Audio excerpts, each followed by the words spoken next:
अच्छा, माधवी भाभी के घर से अचार लेके आ रहे हैं? कौन सा अचार है? नींबू का। लो बोलो, हमारे ख्यालात कितने मिलते जुलते हैं। कैसे? मुझे भी नींबू का अचार बहुत पसंद है। और क्या पापड़? पापड़ कौन सा? हाँ, मूंग मेथी। बोलो, अरे ये तो मतलब कमाल हो गया। हमारे ख्यालात मतलब कितना मिलते जुलते हैं। मैं भी बबीता जी अब यकीन नहीं करेंगे, कोई पापड़ ऐसा टच नहीं करता हूँ। एक ही खाली है मूंग में थी बस।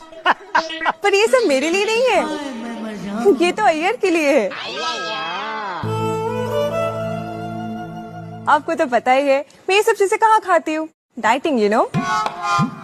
बोलो। एक बार और ख्यालात मिल गए हमारे। मैं भी नहीं खाता ये सब, ये तो बरसों पहले खाता था।